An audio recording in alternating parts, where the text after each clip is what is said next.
This is a newspaper. You see them everywhere. You trust them. Why? It's kind of a blind trust, right? What makes you know that a paper, this paper, can be trusted? You know, when you are looking at a print publication, you can immediately tell, because they have a masthead, they have a list of, who owns this publication? Where is it published? Who are the people writing the stories? Who are the people editing the stories? You know a lot about that publication just from their masthead. But that's all visual. It's an aesthetic. So what does it mean in a world where anything can be created, recreated, and manipulated? The answer is nothing. It means nothing. And we've seen why.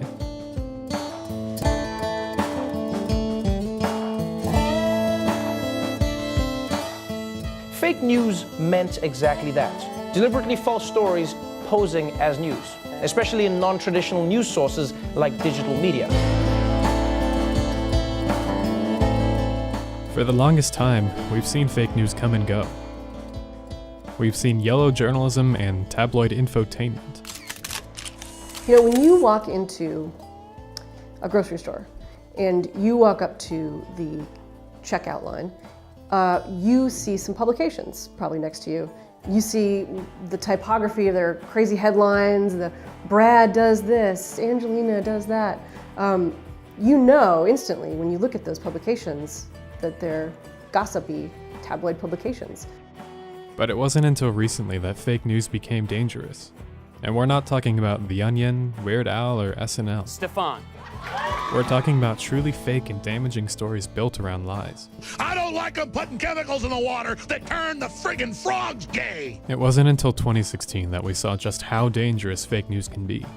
You are fake news. Sir. Because for the first time, it was directed at us. Fake news is a concern for the health of our democracy. And, obviously what reporting is and what news is, keeping people accountable, keeping the truth out there. And when words like that are thrown around, people can be so easy to believe it.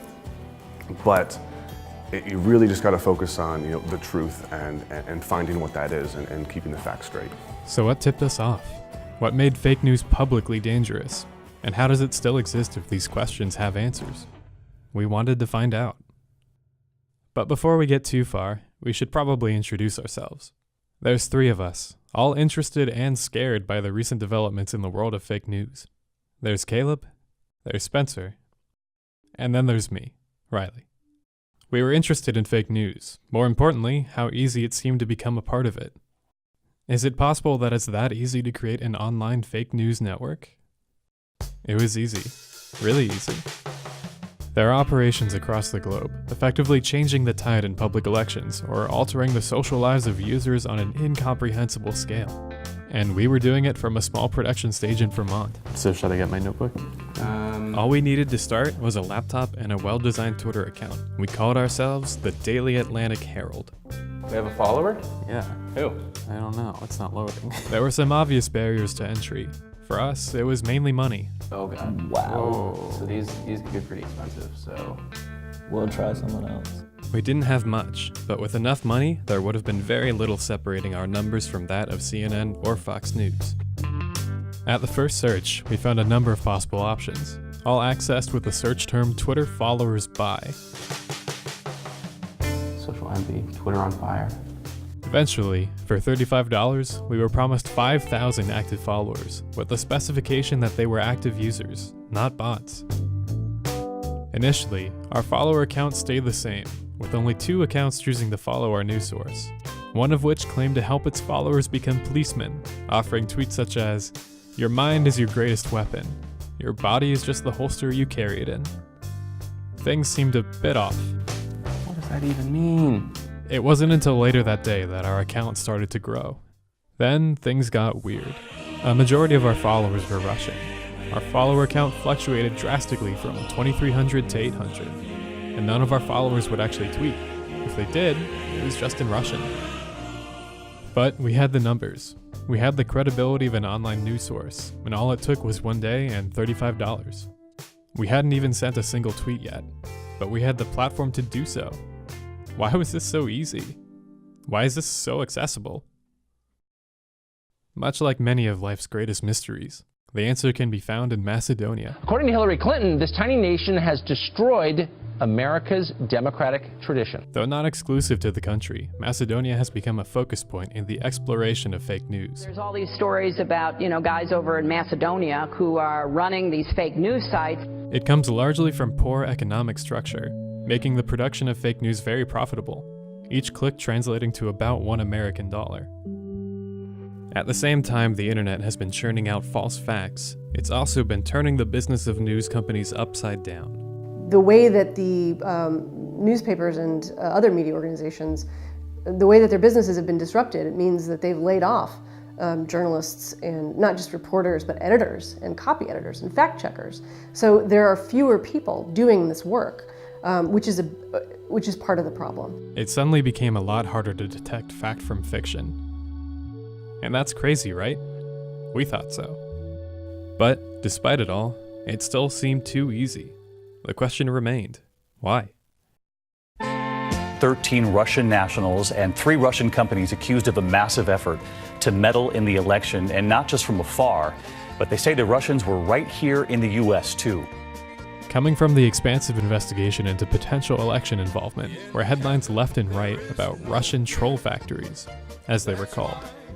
The defendants allegedly conducted what they called information warfare against the United States, with the stated goal of spreading distrust towards the candidates and the political system in general. But just like everyone else, a lot of the information went right over our heads. Did you get any of that? Think of it this way. Fake news is written and propagated across the globe in developing countries like Macedonia, supported by the bots purchased and directed by Russian nationals. So, we'll ask again. Why is this so easy? It's simple. It's not illegal. There's no law that prevents you from creating a Twitter account, because then we're getting into amendment rights, right? And freedom of speech. What does that mean for all of us? Fake articles and posts appear on timelines, seemingly real, next to other posts that are, in fact, legitimate. We tend to believe the people we are connected with. Social media is designed, these platforms are designed specifically to build trust and take a trusted person and extend their network.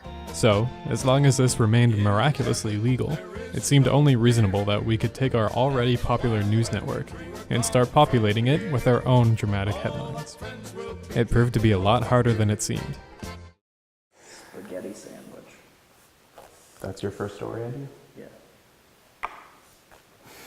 Like a meatball sub, but with noodles. Car crash, mid-air. A car crash in the sky? Yeah. Who's in the car crash? Coney. 729, 730. Someone come up with a fake disease name. Just syllables. Tripantsless omyactus. Say that one more time. Tripantsless omyactus. Tripantless. What about trypintomyactus? Our story, that the consumption of tuna brought on the spread of a disease called trypintomyactus, was easy. The hard part, now, was to get people to believe the story. And at first, it was slow. But then our tweets got noticed. We saw our numbers climb in the tens of thousands, and an increase in follower count beyond the amount we ordered. Our story had been sent to over 16,000 Twitter timelines. I mean, I think it's a journalist's responsibility in there every single day to, obviously get the facts right, tell the truth, get the story. But for a reader, if you're on a website and there's 15 different articles, what is the right article? If you're reading an article on The Onion and you come back and tell me, well, I read this, we know that's obviously satirical and we know that's not right. It's the reader responsibility to understand that and read that. It was surprising, exciting, and scary. We were effectively joining the very system that has been attacking the truth. It was easy, and that was the worst part.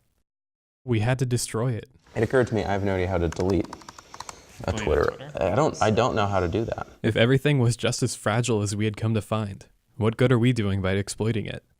We've been talking about false news, that reports that you see that are not true.